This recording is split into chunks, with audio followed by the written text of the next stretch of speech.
I like to eat it now and later. I eat my candy. I like to eat it the night of until I feel sick, and then I take a pause, and then I do that again the next day until it's all gone. That sounds right.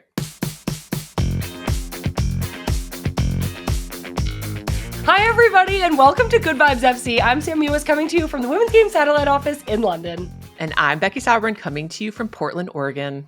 Good Vibes FC is presented by our really great friends over at Olipop. Use code TWG20 for 20% off at drinkolipop.com. Today on the podcast, we're talking about my trip to the Chelsea game, and we're recapping the big stories from NWSL. Then we're checking in with Ali Riley amidst her retirement announcement. I don't know if we're happy crying or sad crying.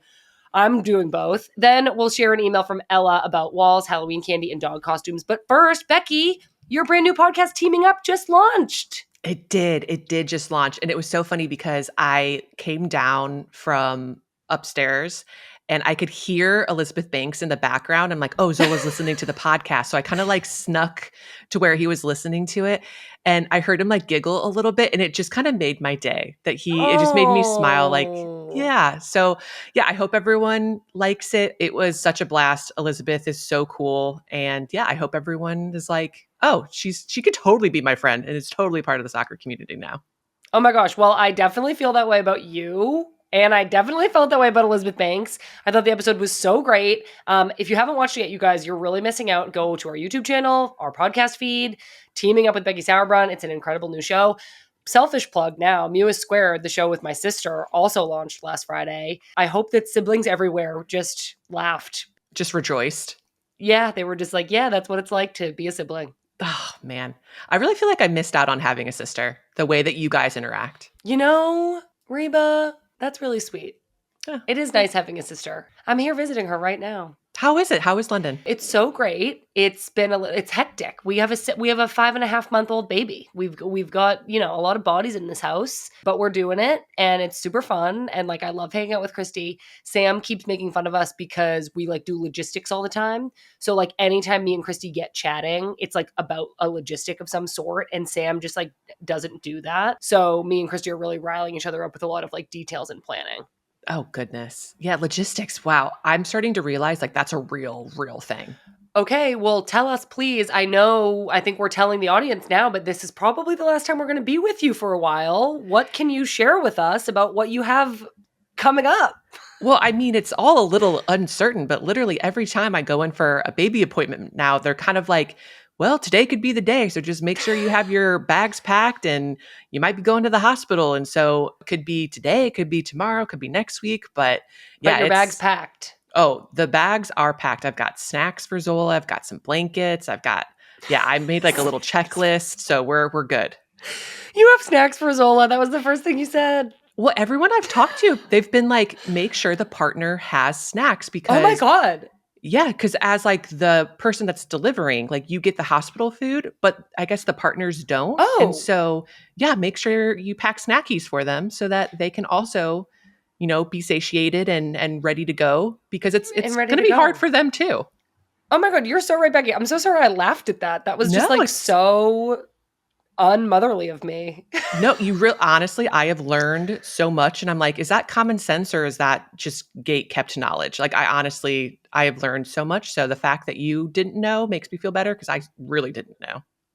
Wow. Well, okay, we're thinking of you, the entire Good Vibes community and TWG community. I will hint that the hot dogs, but nobody come for me. I will hint that the hot dogs are thinking of you and keeping you in our thoughts and hearts as you enter this new phase, Becky. Oh my God, I'm so excited. Thank you. Yeah, I hope my anxiety turns into more excitement, but I'm just kind of like, wow, life is going to change. Life's going to change and it's just going to be beautiful and so fun. And we can't wait to hear all about it. Sending you so much love. Thank you. All right. So I do want to talk through some games from this past weekend. And I figured we could start with the game that I went to this weekend. That was Chelsea versus West Ham. Chelsea won 4-0. So now Chelsea are 4-0 in the season and West Ham are 0-4. So that was tough for West Ham. But it was an interesting start to the game. Alyssa Thompson started. which was super fun to watch. I like zoomed right in on her, like doing her little warm up. And I was like, let's go, Alyssa Thompson. I know our viewers are going to want to see this. It just looked to me from the start of the game that Chelsea was like all attack. They just had so many attacking minded players on the field. They scored so many goals so quickly. Aggie Beaver-Jones scored this great free kick goal. That's her 4th goal in 4 games. And I wanted everybody to listen to her and her teammate laughing about how sick this free kick was. I literally, when I tell you, I literally turned to Berman, Villa, and I was like, Villa, do you want it? And she was like, no, you can have it. And I was like, okay, then just try and get it over the wall. And try and get it over the wall. Top corner, mate. I surprised myself, I'm not going to lie. I think my favorite part of that was her saying, I was just trying to get it over the wall. Like that had me cackling. I also really love it when people say that they surprise themselves, because I will see a goal and like the ball will hit off the back of someone's head and their eyes are closed and they'll be like, oh, I totally meant that. Like, you didn't mean that. Like, you got really like lucky. A Schross, and you're like, you were crossing it. Yeah, and exactly. I'll never believe you. So it's always so refreshing when someone's just like, yeah, I have no idea where I pulled that off, but I did. And I'm very surprised, but that was awesome, right? I love that. I know. The thing I loved most about this video of Aggie Beaver-Jones was how she watches the goal back and goes, like, as if like that was so sick. I don't even know what else to do except go. So I loved that. It was really sick and very cool to see in person. That was the first goal. And then Chelsea scored 2 more quick goals. But then a West Ham player, Inez Belumo, got a red card for pulling Alyssa Thompson's hair. And after that, you would think maybe the game would open up more with West Ham down to 10 players, but it actually kind of settled in from there. I think West Ham was just like, okay, we have to just like play defense now. So Chelsea just really, dominated possession, dominated the chances. Later in the second half, Kat Macari and Sam Kerr subbed on, which was so exciting for us. I was watching with Christy Jagger, and Sam's mom is here too. So it was really, really fun to cheer for her. Every time the ball came near in the box, we all like sat on the edge of our seats. And I think that these, especially the substitutions, obviously for Chelsea, including Kat and Sam, they also subbed in Guru Wrighton, Sandy Baltimore, and Micah Hamano. And it's just so, Chelsea's depth is so crazy. And I like realized it all over again watching them in person. That is wild that is the crew that you're subbing on. It makes complete sense that you've been talking about how Chelsea has the best roster in the world. Like that is really ridiculous. I do want to ask about Alyssa, because I did see your post where you like zoomed in right on her. Was she lining up as a wingback? Yes. What? So again, I mean, I don't like know exactly, but Chelsea looked like they were in a 3-back, and it looked like Alyssa was like the left wingback, and she was definitely like getting back. Obviously, she was also getting up in the attack and dribbling and serving some great crosses in. She had a few chances in the box, but she was definitely in that kind of like box to box role. Like she wasn't playing, it didn't seem like she was playing left winger, more of that kind of wing back in a 5-back or wing back in a 3-back role. But that's interesting. Yeah. But I mean, her speed was on full display. I think for whatever reason, she just looked so quick. I think that, the pace and the adjustment and just the tactical awareness, this was kind of a new position. It looked like she's still with a new team. She's still adjusting, but she looked good. And she looked like there's going to be some great opportunities for her out there. So like I mentioned, Chelsea are 4-0. No other team in the WSL is 4-0. So Chelsea are obviously in first. And this past weekend, Becky, Arsenal let up a late goal against Aston Villa and tied the game, like essentially dropping 2 points against a team that everybody expected them to beat. And I saw a lot of like Arsenal rhetoric kind of saying that like that was all it took, and like now Chelsea's going to win the league. And I know that sounds crazy because we're only 4 games into the season, but if you think about it, Chelsea didn't lose a single game in the WSL last season. So if Arsenal like wanted to win the league, it was pretty crucial for them not to be dropping any points, especially in stoppage time of a game that they're winning and are so close to securing all 3 points from. So I want to talk about this. I want to talk about the goal. Did you see it? And like, what do you think happened defensively to Arsenal in this goal? I did see the goal, and it's tough when you give up late set pieces. They're always like so heightened. And to me, it just looked like great ball in for Aston Villa. And when you have a zone across that 6-yard box, the balls that kind of dip over one zone and land in front of the next zone, those are always the most difficult because you're not quite sure who should claim it and take responsibility for clearing the ball. And it's also tough as a zonal player. you're jumping up and contesting from like no momentum. Like you're not moving into the jump. You're basically squat jumping. And then you're going against a player and players that are running and like it is like a squat jump. I know. It was just funny. I don't know why. And then you're going against players that are getting this like 5, 10, 15-yard run up. And so in most cases, you're going to lose that battle. And it just looks like it's not a clean clearance. The ball drops. It becomes a 50-50 game. And then, they just put it home. And so it is a really tough way to give up a goal and to drop 2 points. It's just going to make that fixture between Arsenal and Chelsea that much more elevated because if Chelsea's not going to drop points, like that is a must-win, basically championship game in that fixture. Totally. I mean, exactly. I think time will tell. None of us can say that it's already decided. It is only 4 games into the season, but just knowing how precarious every single point is at that top of the table by the end of the year, it was a big 2 points for Arsenal to drop. We will get a lot more information because there's some huge WSL matchups for those top teams this weekend. Chelsea are playing Manchester United on Friday, and then Man City are playing Arsenal on Saturday. So it's early, but it's definitely intense over here. But on the other hand, Becky, it is late over in the NWSL. That season is coming down to the wire. This past weekend, we saw the Washington Spirit clinch their playoff spot thanks to a first half hat trick from Gift Monday. It was the fastest hat trick in league history from the start of a match. So like from the starting whistle, it was the quickest hat trick from there. Some incredible goals, Becky. What did you see on those goals? They are all of them in their own right really amazing. Like that first one, there's a really deft touch around the goalkeeper and then a slot into the goal from a really like wide, hard angle. The second one, she got up. She just wanted it more than the other players, got her own rebound.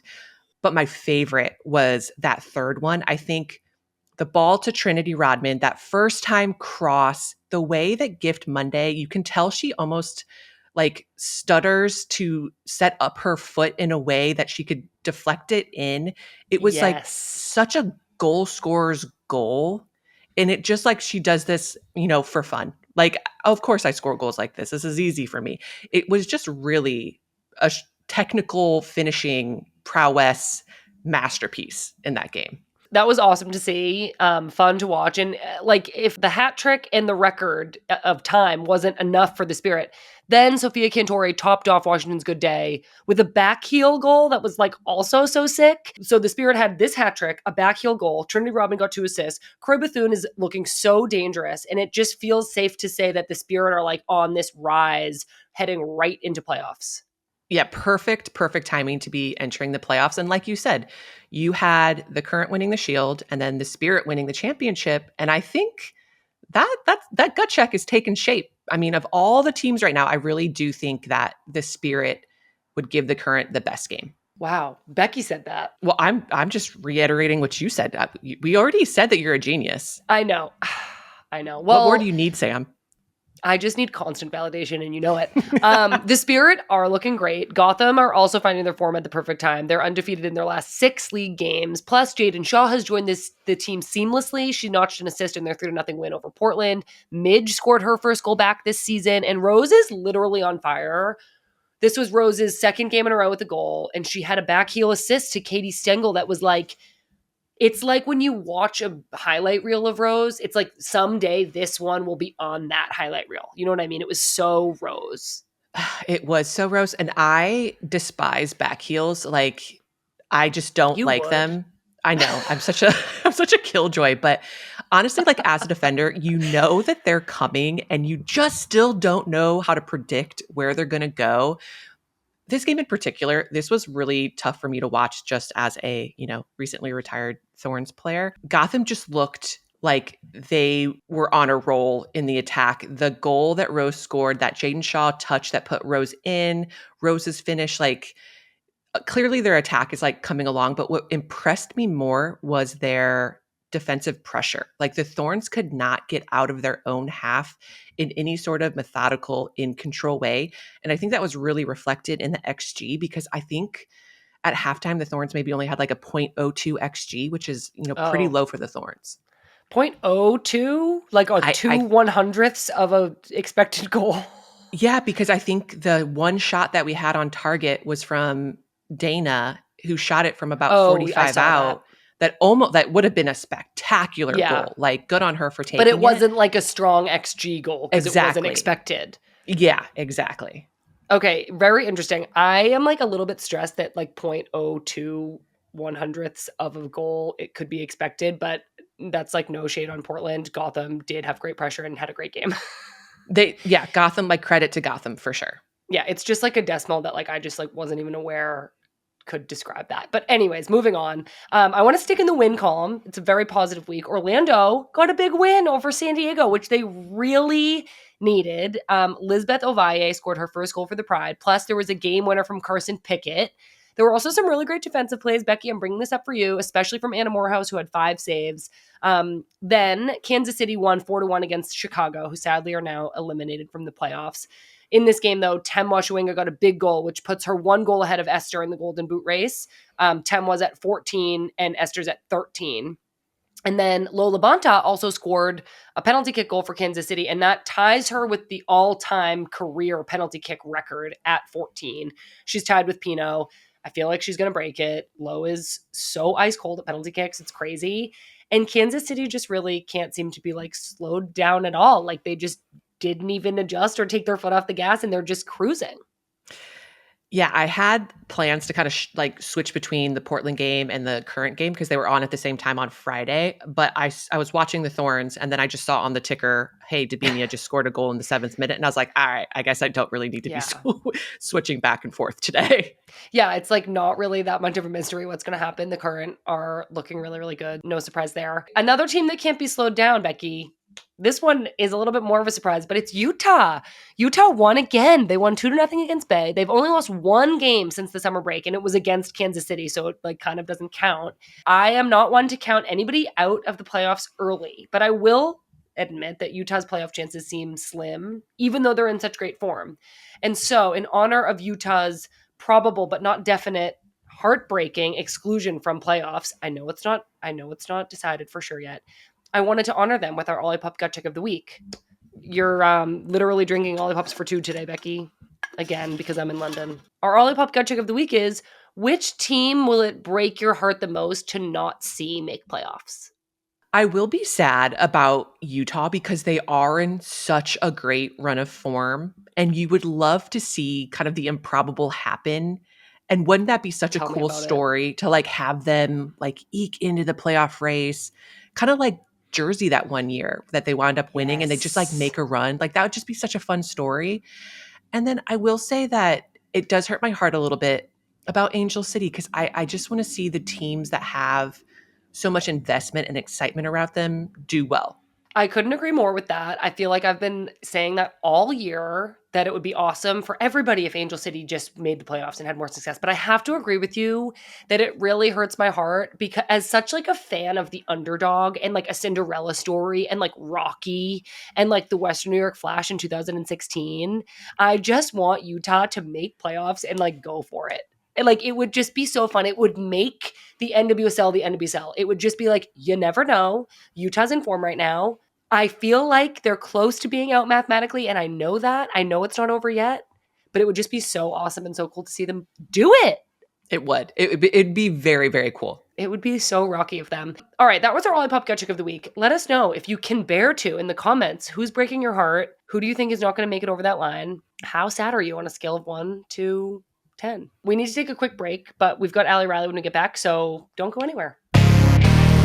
Welcome back, everybody. We are so happy to be joined by Angel City and New Zealand Football Ferns captain and defender, Allie Riley. Allie's career over the last 15 years feels like a journey through the growth of women's soccer itself. She's gone from being Rookie of the Year in a struggling league all the way to captaining her hometown club and her national team at their very own World Cup.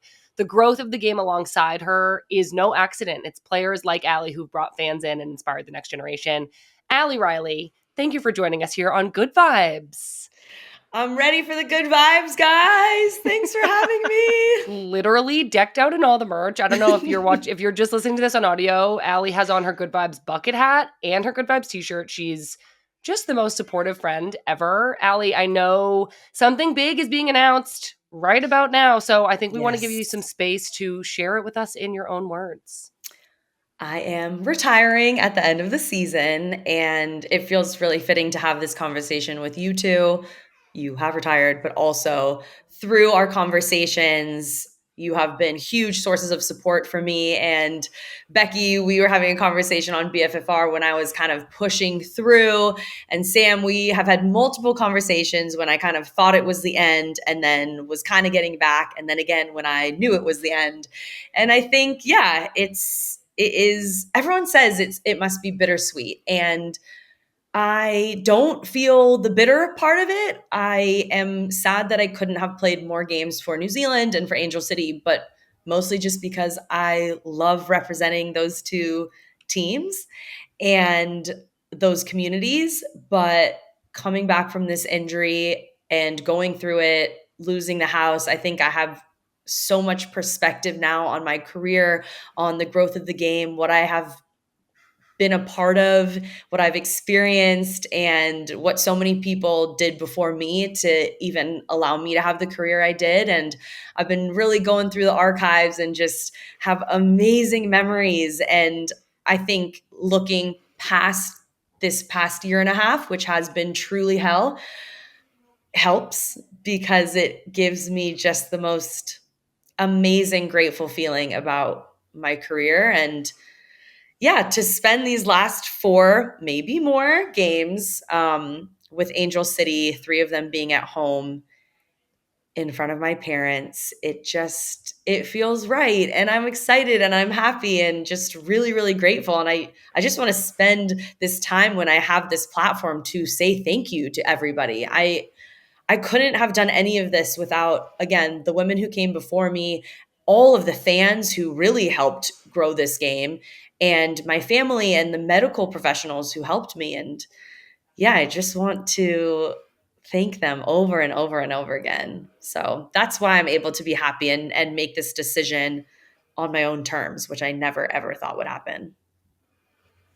Congratulations. I mean, Thanks. what a storied career. And I feel like my sphere and your sphere, we're always kind of around each other, but I never Yeah. really got to know you, which I am very sad about. It's not too But late, Becky. it's never too late. But from hearing like how people talk about you and the person that you are, the player that you are, the leader that you are, like your integrity, like everything, people speak about you so glowingly. Like you have made such an impact on everyone that you have touched. And I hope you are so incredibly proud of how you're leaving this game, because you have certainly made it so much better than when you first came into it. Thank you. That means a lot. Thank you, thank you, thank you. Oh, Allie, it's so like emotional to hear somebody else going through this retirement process. And I know Yeah. I've been checking in with you throughout. I think I want to, get to your injury and just the emotional roller coaster that has been. I'm so happy and grateful to hear that you feel good about this and that you are, looking back on everything fondly, and you're so grateful for everything, and your perspective and your joy is just like so tangible and so contagious. And like I'm really happy to hear that you're in such a good place with this. I do want to rewind a little bit. You mentioned like you're thinking back on all your memories of playing, and I want to dive into a couple of those and kind of tell a mini version of your story to our listeners here. So at the very boy. beginning, you're born and raised in the Pacific Palisades. What's your Yes. first memory of falling in love with soccer? I loved sitting on the grass and picking the grass while my dad was coaching my teammates, and they were off running around chasing a ball, and I sat in the sun in my cute uniform and picked the grass. And then after we would go and have lunch, my mom would run with her running group, real athlete family here, and then we'd meet, and I'd be in my uniform and I'd get a banana milkshake. And that is how I think of the beginning of my soccer career. Just, I loved it. And it was just about the good vibes, truly. It wasn't about the soccer necessarily. And then that developed into loving being on a team and my relationship with my dad, who was this great coach, not for his knowledge of soccer, but how he treated people and his leadership, which definitely influenced my leadership style.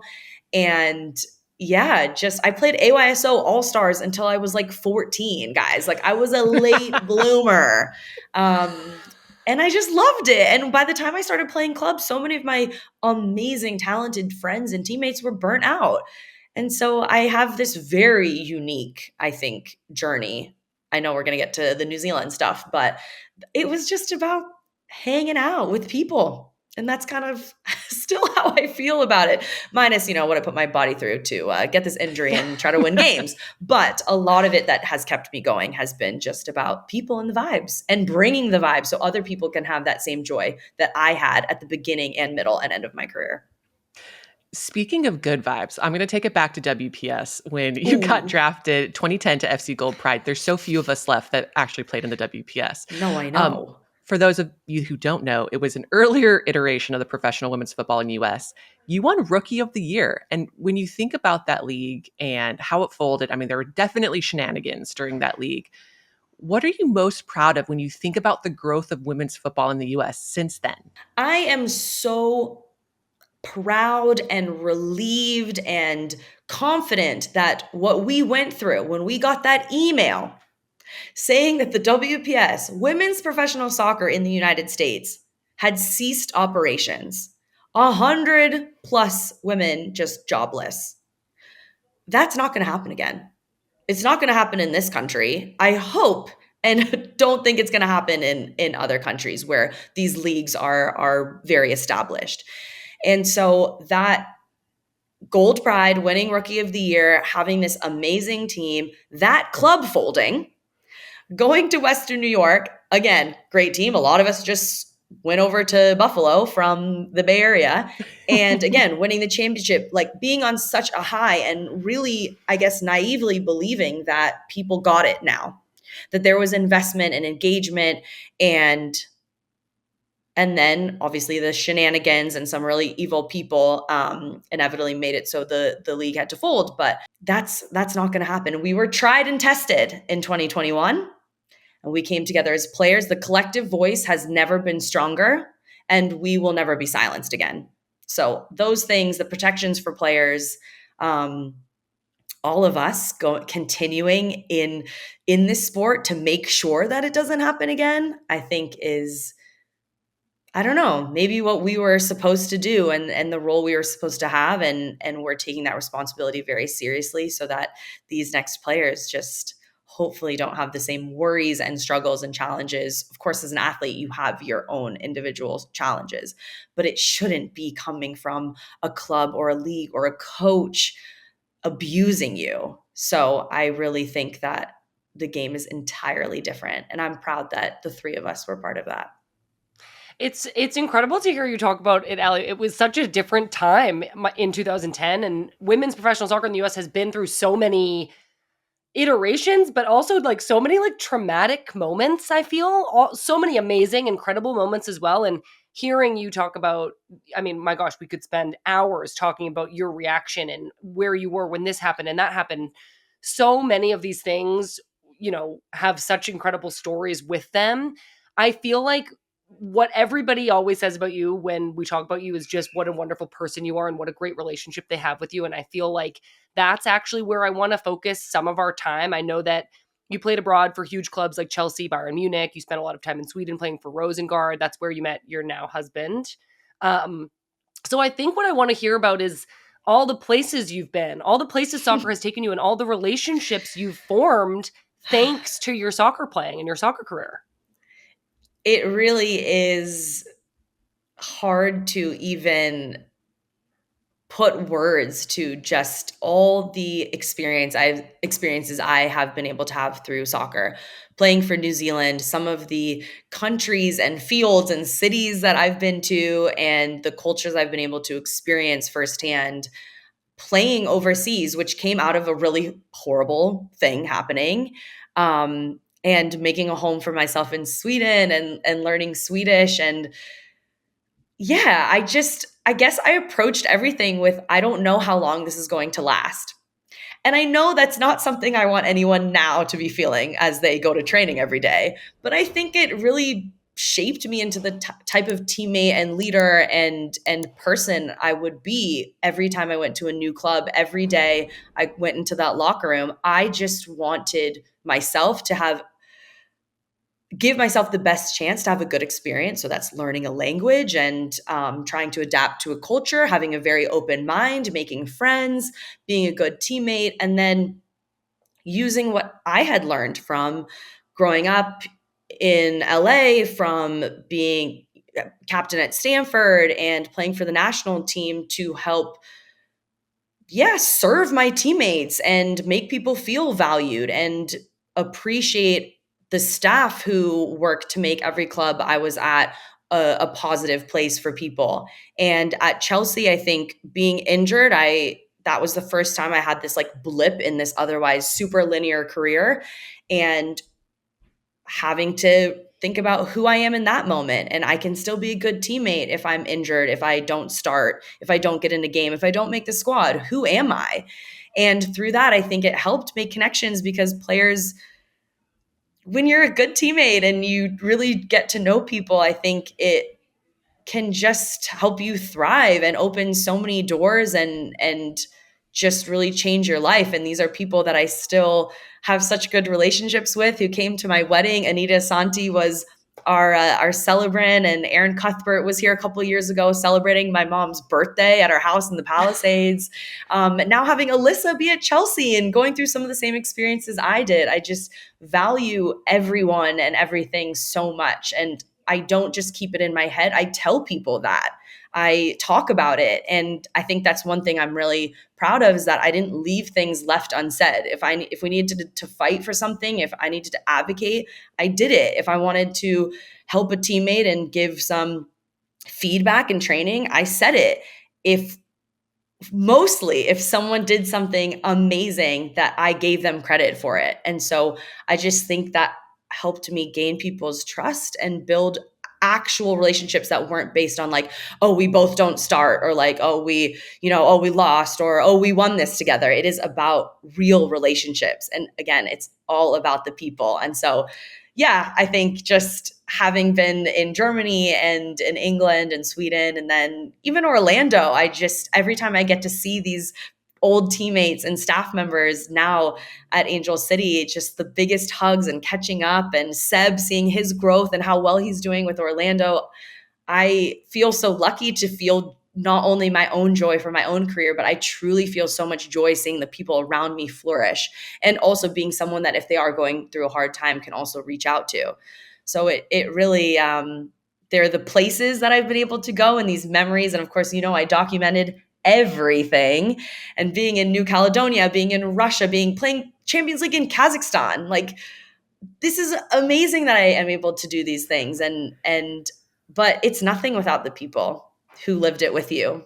It is no surprise with the way that you conduct yourself that you've been a leader for so many of the teams that you've played on. And in 2023, you captained your national team when New Zealand and Australia hosted the World Cup. And in that tournament, New Zealand won their first ever World Cup game against Norway.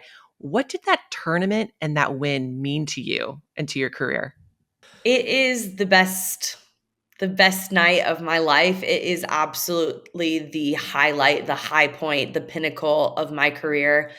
Even Lucas agrees that the wedding couldn't really even hold a candle to that night, but it just meant so much. And again, it's about the people, like all those players who came before us and went to those other World Cups with me, and we didn't win a game, and there was so much disappointment, and the players who never were able to have that investment in them to play professionally, or to even have the money from the national team or the prize money that we were able to get that year. And so we had that commitment that that's who we wanted to honor in that tournament, especially when it was at home. That game, in that moment, it felt like we had given back, and I had been able to celebrate those women who came before me, and that we could be part of a movement to make the game better for the people who were coming after us. So it was just this all-encompassing moment of joy and relief. I mean, this 4 World Cups it took before that to get there. And I know more girls are playing soccer now in New Zealand, and women's sport is being celebrated there like never before. And just to be a small part of that, I think was so overwhelming. And to have my parents there and to be at a captain of this country that meant so much to me, but especially to my dad who had grown up there, and to just have that night with them and have Lucas there. Yeah, I mean, I've got photos of it all over our apartment because I never want to forget that feeling. When I watch videos and see pictures, I still just cry about it because it makes me so happy. Maybe I should have retired right after that. Allie, I feel like I have I've said this to you before, but my two most vivid memories of you are the joy with New Zealand that you just talked about for winning that World Cup game, painting your fingernails rainbow, which was so incredible. Yeah. But also, I brought it back just for this. You brought it back. I loved that. But also the other one was the joy you had at Angel City's opening game. And I have chills because I just remember hearing you talk about it and be like, I grew up here. I never would have thought that this would happen and there would be a team here. And I've been dreaming of this my whole life. You're finishing your career now, right where you started it, at Angel City, a club that means so much to you. How has playing in LA in front of your friends and family at home kind of been the perfect circle moment? Yes, no, it has been. And I wanted to come home to be close to my family. I had been gone for so long. I play for a national team. Obviously that is close to us, but very far, and playing in games so far away. And my parents are obviously getting older, and my dad had mental health issues. Coming home was really important to me. And I didn't have any expectations when it came to the soccer or really the club. I had seen Kristen had signed, and then I had seen kind of this roster start to get formed, but I was very committed to playing for Orlando. So when I had this opportunity to come home, it was really like, I get to be home. I'm going to show up every day with this mindset that I'm so lucky. So few players get to do this. But, they said, we got all these fullbacks and we can't promise you anything. So I just was like, I'm just going to go for it. I'm going to be my best self every single day.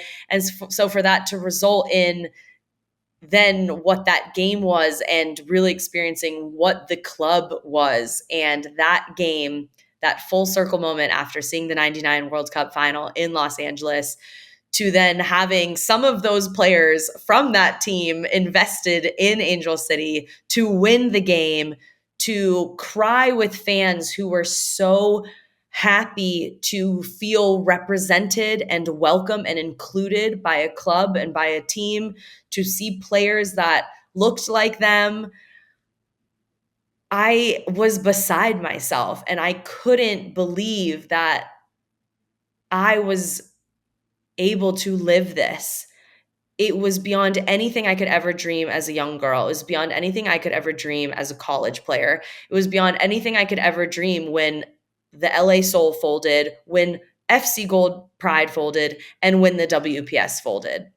It was not anything I could believe would ever happen when I saw the salaries for the NWSL and the fields that the players were playing on and the stories I was hearing coming out of the league, and all of that to have changed so much in my career, and then to cry with my family at home and feel like we had arrived as women's soccer players, and our sport, things were changing, the world was changing, culture was changing.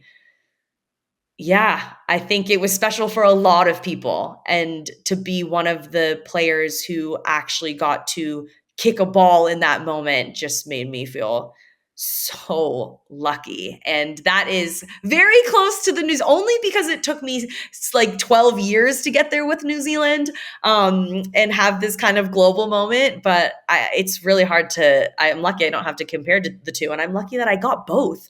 Like, how many players get a full circle moment, like with their national team and with their club team, and have it be at home at the end of their career in front of their friends and family? I am so, so lucky. I mean, the sheer joy and emotion on your face during that interview, I watched that entire game, and that was the moment that like touched me the most, because it was oozing out of your pores just how happy and proud and like probably, yeah, a little relieved. Like we had finally made it to this moment. I mean, I think just those games alone, it helps me accept my injury and a little bit of the way this is ending, because really, really, really, I am so, so lucky. And I can just think about those games. And if those were the only 2 games I ever played, how lucky would I have been? And then I have played 161 other games for my national team and many for Angel City. And those games actually were the gift, because now I know a lot more about my injury and how long it actually has been affecting me. And I might not have been able to play at that World Cup. So, yeah, I think that's just my biggest message to anyone would be to enjoy every moment when you can and take pride in it and play for your family and play for your friends. And yeah, when you have that, like, it's so meaningful to me that you were able to see that moment, that I got that platform, and also in that platform with the national team at the World Cup, that I was able to use it to advocate with my nails and with my message. And I think if you can do that for every day you have the chance, that when you come to the end, you will be proud and you will feel content and at peace, because it is really all we can do as human beings is be our best every day and enjoy those days. Anything can happen at any time, especially as an athlete. It's such a high risk, high reward occupation. And I think most of us on the women's side will have to work again. And so it's just really, really enjoying it and putting as much positivity out there as you can. And it's not about, in the end, how many games you won. And it's not really about how many people are going to remember you, but I think just how you make people feel and the good you can do while people care about you. It's a pretty good way to live as an athlete, I think, and a good way to go into retirement. I do want to talk a little bit about your injury. I mean, it sounds like you feel like maybe you've had it for longer than what you think. And it's a tricky nerve injury, and it kept you out of last summer's Olympics, kept you on the sidelines through this season. I think I want to know most, like, what have you learned the most about yourself throughout this process? I've learned a lot about myself. I have learned a lot about nerves and the loading we put on our body. I've learned a lot about my body. The biggest thing has just been the mental grind of going through an injury and the unknowing. It is the worst thing as an athlete, I think, is the unknowing, whether it's about your playing time or an injury,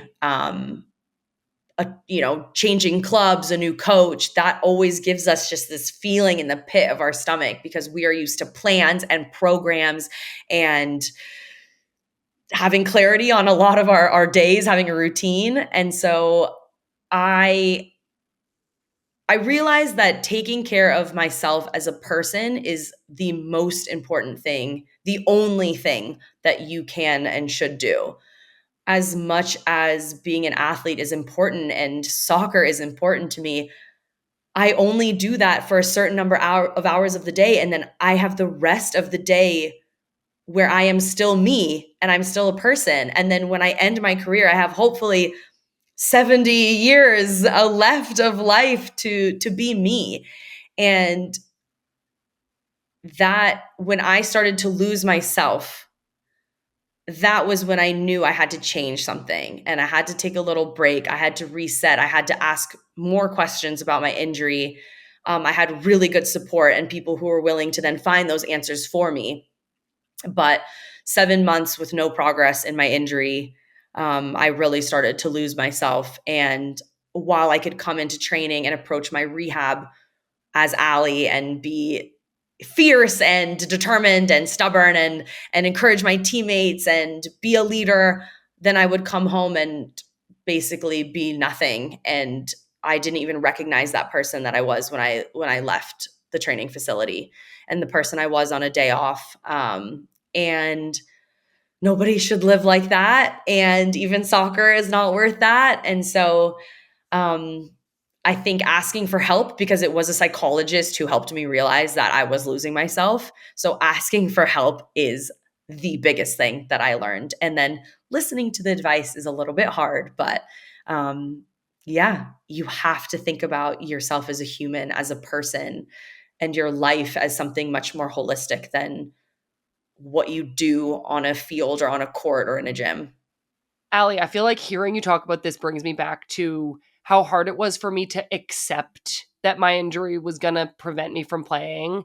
And I know we don't have like the exact same injury. I know you're out there training right now, but I think I just want to hear you talk a little bit about the acceptance process, like the steps that it took between being told that you may never be the same player and your body may never feel the same way, and accepting that and making a decision that was actually aligned with that and not aligned with the idea that you had for yourself? That is a very good question. And I really want to talk about this because you have to change your idea of success, basically. You have to reconfigure things that you believe and dream and hope, and that process is really, really hard. And especially when you see the 1% that just get to finish their career on a high, winning a World Cup, winning a championship. I just saw that with Ali Krieger.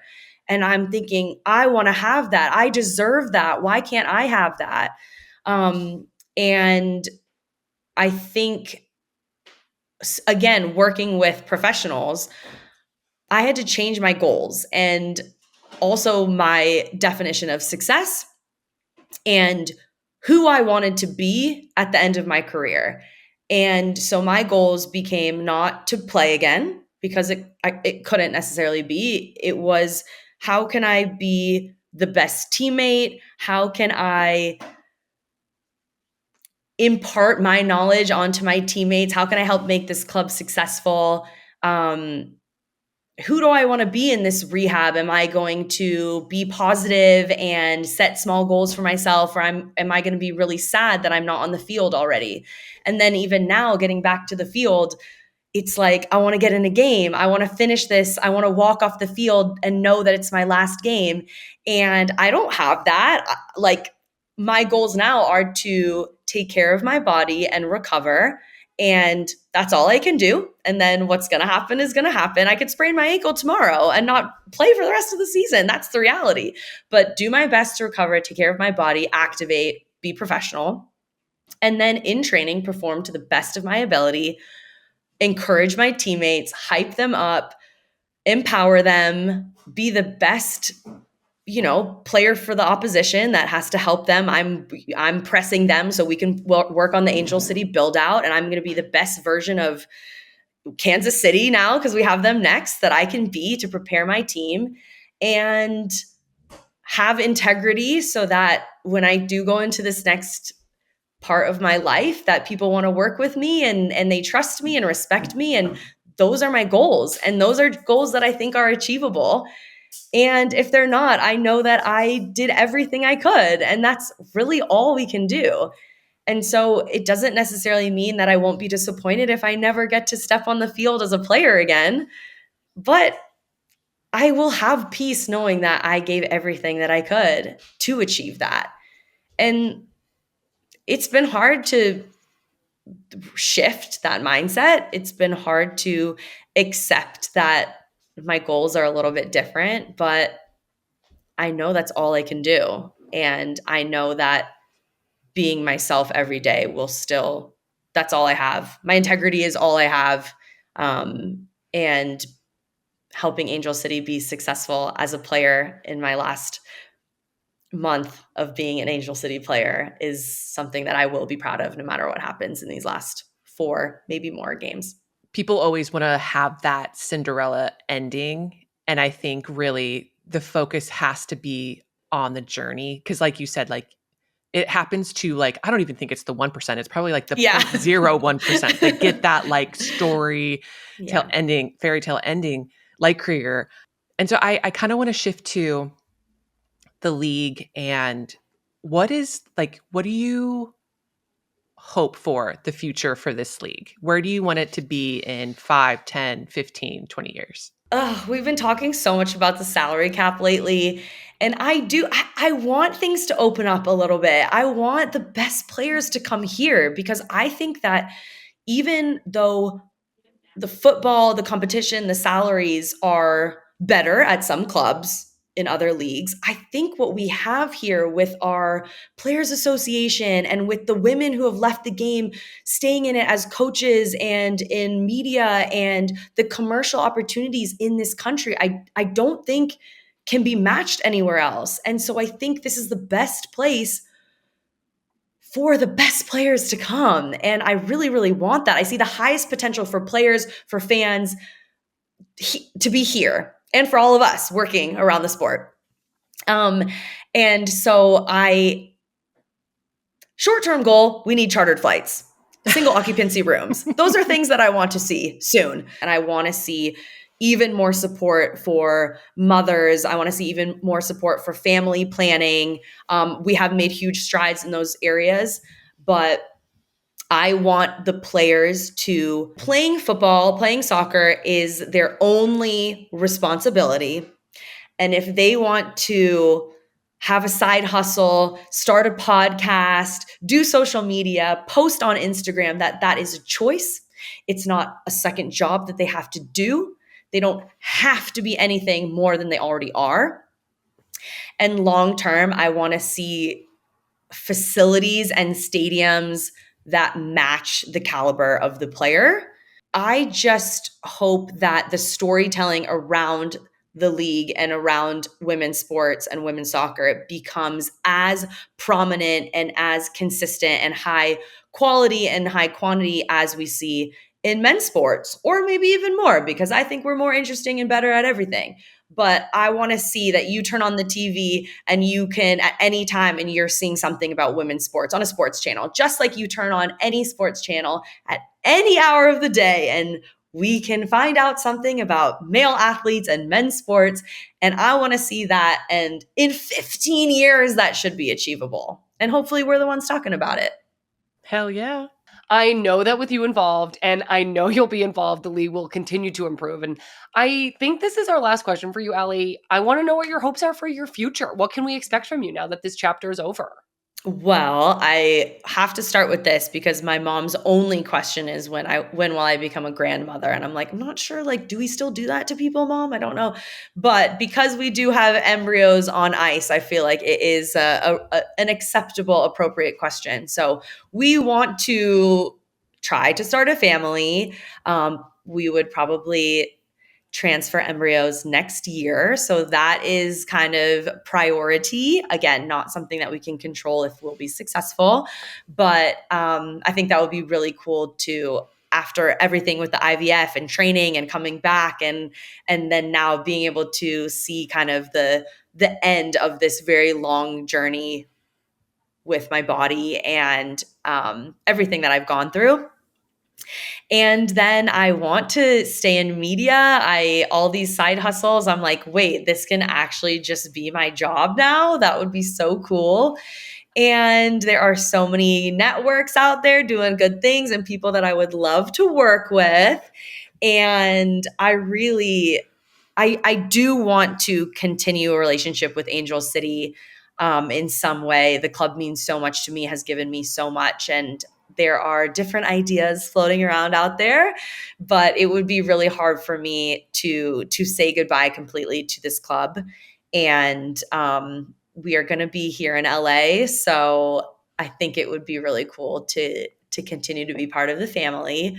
But I really just want to keep spreading joy and building my platform and talking about the things I love, which I think a lot of other people love as well. And so that when it becomes even more accessible and more people are getting involved and finding out because the marketing is growing and the commercial is growing and the investment is growing, that I can be someone who is telling stories about these amazing women and these clubs and the 2027 World Cup and the Olympics in LA. And I just want to be a part of all the things. And I'm going to work my ass off to do it. You are going to be in such high demand. Like anybody is going to be so incredibly lucky to have you at all affiliated in any way. Thanks, Becky.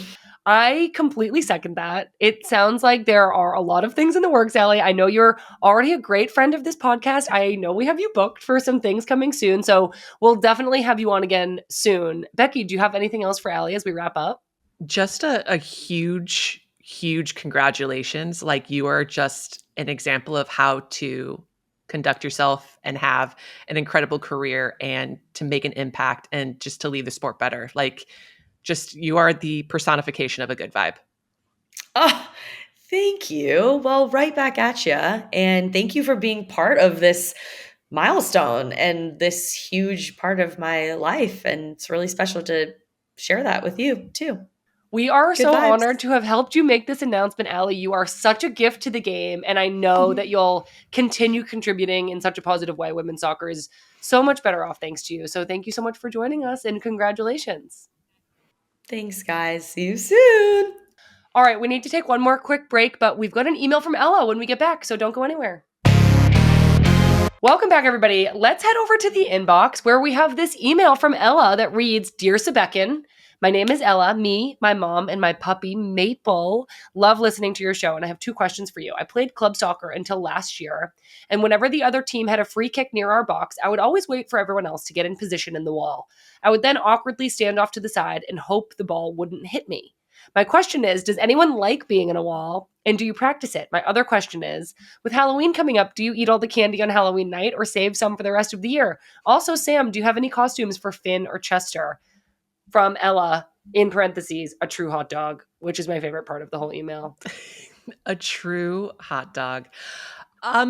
Okay, so I don't think anyone likes to be in the wall. Do you agree with that, Sam? No, McCall Zeroni literally lived for it, and she used to stand in the wall and go, hit me, hit me, hit me. And she would like lean forward and like literally ask and demand to get hit. And I just think she was just a different level of mental toughness than anybody else ever. You know, that tracks with like knowing McCall. I know. It was That like makes a lot of epic. sense. But to answer Ella's question, like me personally, I tried to adopt some of McCall's mental toughness, but like I wasn't trying to be getting hit, but I was so tall that I was in every wall. You really were. If you're tall, you're going to be in the wall. You just have to accept that.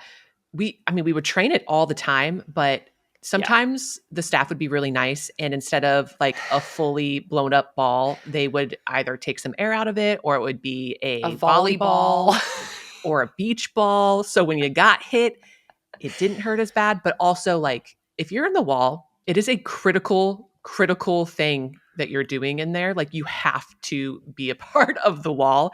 And because a lot of goals get scored on free kicks because the wall breaks or someone ducks. Yep. And it's a tough place to be, for sure. Yeah, it really is. Becky, I was curious if you would rather get hit in the stomach and you lose your breath. What's that called? Get the wind knocked out of you, or get hit in the face? Like, which is worse? Oh, get the wind knocked out of me. Like, you It's got to worse. protect the face. Oh, I think getting the wind knocked out of you is worse because it literally I used to get the wind knocked out of me like a lot, and it literally makes you like make an animal sound because you can't breathe. That's really true. You Do you know what I mean? Like, you're literally and you're going, I unfortunately know that all too well. But why are you not like bracing your core? I don't know. It takes a long time for messages from my brain to get to the rest of my long body. Oh, that's You fair. know? That makes complete biological sense. Exactly. Okay, Ella, great question. Great follow-up question. Do you eat all the candy on Halloween night, or do you save some for the rest of the year, Becky? I am the person that will collect all the candy and then give it away to the person or the people that I'm with, because I get some sort of weird gratification out of not eating sweets. How weird is that? Becky, of all the things I thought you were going to say, that wasn't one of them. I know. Like, I will buy a pastry and put it in my house and then not eat it, and it'll go bad. And I'll be like, oh, I just didn't eat it. And for whatever reason, I get a sense of like, hey, I am disciplined. I didn't need to eat that pastry. I mean, who am I to judge? You have to get your dopamine like however you can. Yeah, There's probably some weird psychological reasons for all of it, but yeah, that's just who I am. I like to eat it now and later. I eat my candy. I like to eat it the night of until I feel sick, and then I take a pause, and then I do that again the next day until it's all gone. That sounds right. Ella, I don't have costumes yet for either dog. I'm a little bit behind this year, but I'm going to work on it, and I'll definitely get back to you because I feel like that's something that true hot dogs like Ella would want to know about. Those are some great questions from Ella. So don't forget, you guys, if you ever want to send us an email and ask us a question, you can write to us at womensgamemib@menandblazers.com. You can also call into the Sammy Banana phone anytime you want. Phone number is 855-611-4050, and I did just pull that out of my memory. Impressive. Thank you. That's the Sammy Banana phone. It's basically tattooed on me in my memory. Okay, Becky, this is the end of the pod, which means we're saying goodbye to you for a little bit.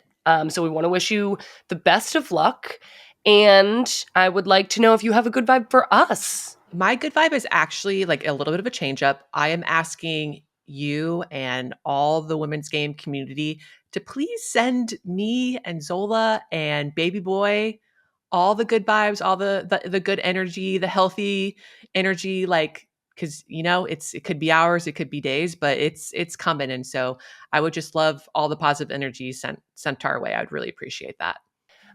Becky, that is so sweet. And I will just say that tonight when Jagger goes to bed, I'll give him a little extra kiss and I'll say good luck to Becky and Zola and good luck to their baby, and everything's going to be so great and so fun. So I'll send you a good vibe with my little nephew good vibe. I love that. That's perfect. That's what we want. Okay, well, that's it, everybody. Wish Becky luck. Send her some good vibes.